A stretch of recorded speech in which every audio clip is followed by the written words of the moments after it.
15 راتیں مسلسل جاگ کر گزاری۔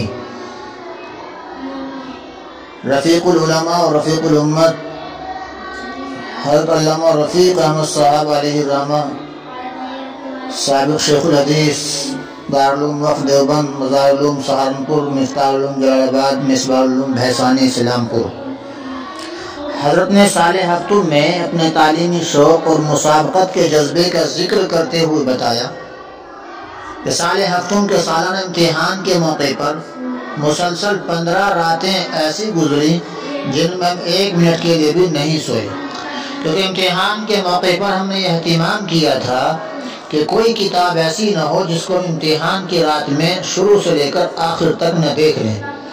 چنانچہ عشاء کے بعد سے فجر کی اذان تک پوری کتاب دیکھ لیا کرتے تھے۔ ظاہر ہے کہ مشکات اور جلالین جیسی کتابیں ایک رات میں دیکھ پانا بہت مشکل ہے، لیکن خود فرماتے ہیں کہ ہمارا مطالعہ خاص انداز کا تھا کہ کتاب کا ورق پلٹتے گئے اور جو مسئلہ ذرا اہم اور خاص الجھن کا ہوا اس کو غور سے دیکھ لیا، کہیں حاشیہ دیکھ لیا، کہیں بین السطور دیکھ لی۔ ہمارے پاس استادوں کے لکھے ہوئے نوٹ بھی ہوتے تھے جو ہم درس کے وقت لکھ لیتے تھے، ساتھ ساتھ وہ نوٹ بھی دیتے جاتے تھے۔ اسی طرح پوری رات میں کتاب کا مطالعہ کر لیا کرتے تھے۔ فجر کی اذان ہوئی اور ہم نے کتاب بند کی، اذان کے بعد سنتیں پڑھی اور لیٹ گئے۔ نماز کے وقت تک ہم سوتے تھے، غور کریں، نماز کے وقت تک ہم سوتے تھے، اذان فجر کے فوراً بعد سنت پڑھی، لیٹ گئے اور نماز کے وقت تک سوتے تھے۔ اور کبھی ایسا نہیں ہوا کہ رات بھر جاگنے کے باعث اور اس وقت سونے کی وجہ سے کبھی ہماری فجر کی نماز قضا ہوئی ہو۔ اللہ اکبر!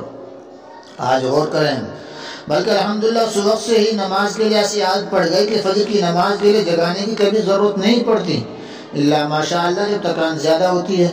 زمانہ طالب علمی میں ہمیں ناشتے کی اجازت نہیں تھی، اتفاق سے ہو گیا، نہ ہوا نہ صحیح۔ آج دیکھیں ہمارے طلبہ چائے کی دکانوں پہ، کینٹینوں پہ بیٹھے رہتے ہیں تعلیمی وقت میں، غور کریں۔ اس لیے ناشتہ وغیرہ تیار کرنے کا بھی کوئی مسئلہ نہ تھا۔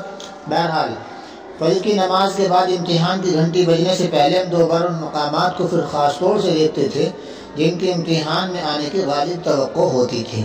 غرض یہ 15 راتیں ایسی گزری جن میں پوری رات مطالعہ کیا، چونکہ میں کام چوری سے تنہائی الگ بیٹھ کر کرتا تھا، اس لیے مجھے معلوم نہیں کہ میرا ساتھی بھی ایسا ہی کرتا تھا یا نہیں، کیونکہ ہم اپنے اس طرح کی چوری ایک دوسرے کو بتاتے نہیں تھے۔ دوسرے ساتھی کون تھے آپ اچھی طرح واقف ہیں، جانتے ہیں، رئیس العلماء حضرت مولانا مفتی سلیم اللہ خان صاحب علیہ الرحمہ، جو تقسیم وطن کے وقت پڑوسی ملک پاکستان میں چلے گئے تھے اور حضرت کا بھی انتقال ہو گیا ہے۔ دعا فرمائیں کہ اللہ تعالیٰ ان دونوں اکابر کی بال بال مغفرت فرمائیں، درجات کو بلند فرمائیں۔ یہ پیغام اچھا لگے گا، اپنی زندگی کے اندر بالخصوص طلباء عزیز کو داخل کریں اور اپنے اکابرین کے طریقے کو دیکھ کر علمی میدان میں آگے بڑھیں۔ اللہ سب کو کامیابی عطا فرمائے۔